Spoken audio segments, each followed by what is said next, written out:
Hello，大家好，欢迎来到我的频道。今天呢，我们来聊一个有点深，但和每个人都有关的问题。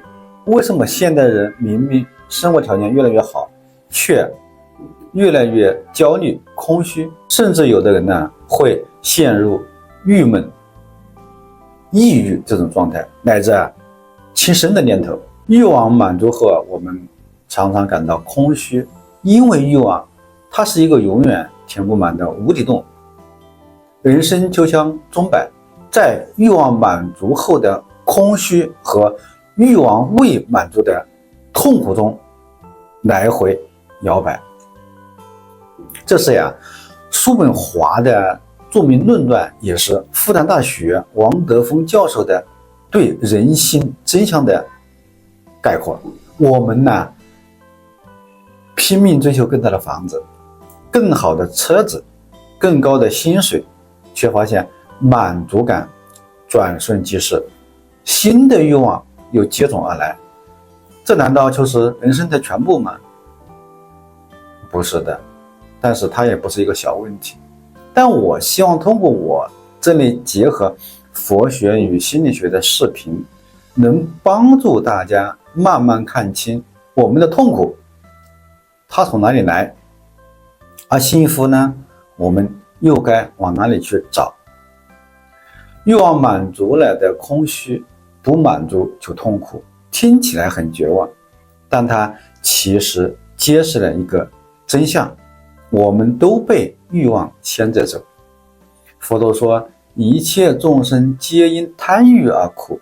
佛学中的贪，并不是说我们不能去想要，而是一旦被想要牵着走，你就失去了自由。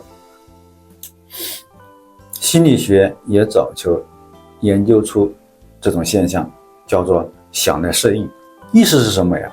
无论你得到了什么，你再开心的事情，一段时间后，大脑都会习惯，你幸福感又回到了原点。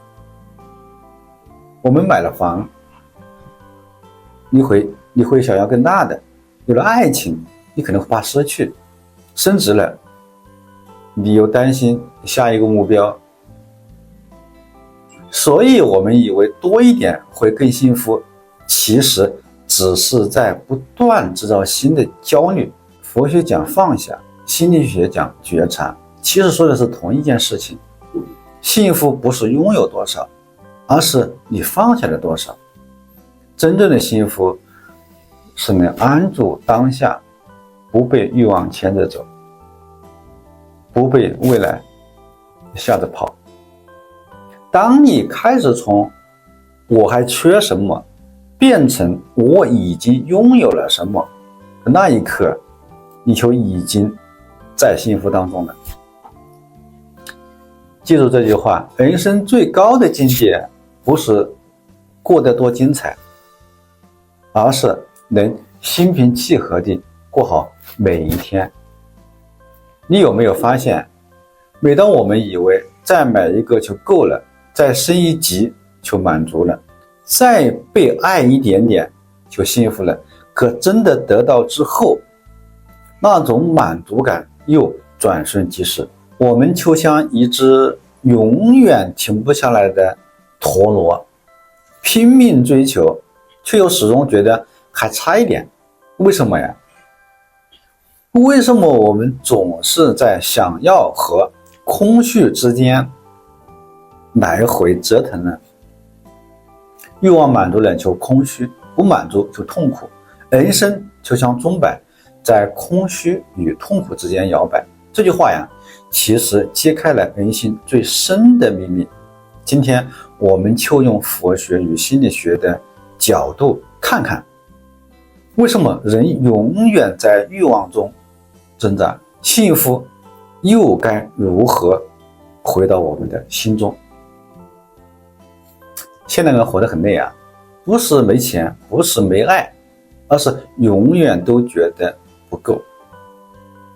我们以为换了更大的房子就能安心，找到了更好的伴侣就能幸福，赚到更多的钱呢就能有安全感。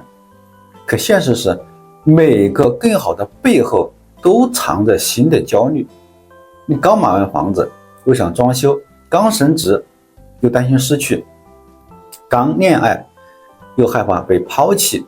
无论你得到什么再开心的事情，一段时间后，大脑都会习惯，幸福感又回到了原点。人类会迅速适应一切外在的快乐，因此幸福感总是短暂的。这就是为什么你越努力追求幸福，反而越累。佛陀在四圣谛中说呀，极地众生之苦，由贪嗔痴而起，其中贪正是所有痛苦的根。佛法不反对欲望，而是提醒我们，被欲望绑架就会痛苦。楞严经里有句话，随众生心，应所知量。意思是什么呀？世界是心的投影，当你的心总是想要，世界就总显得不够。比如有人追求财富，有人追求情感，可一旦我必须拥有这个概念升起的时候内心就被得失束缚，得到了怕失去，得不到就痛苦，这就是苦集的循环。佛学讲知足寡欲，不是让你放弃生活，而是教你回到内在丰盈的状态。外在执着越少，内心就越自由。这就像菜根谭里说那句话，心安茅屋稳，性定菜根香。不是房子稳，而是心稳；不是菜根香，而是心清。你可以问自己，我今天的努力是出于恐惧还是热爱？我想得到的是社会的认可还是内心的平静？心理学告诉我们，幸福不是没有欲望，而是欲望与价值的平衡。当欲望有方向有界限，它就变成了成长的动力，而它无限膨胀就变成了焦虑的根源。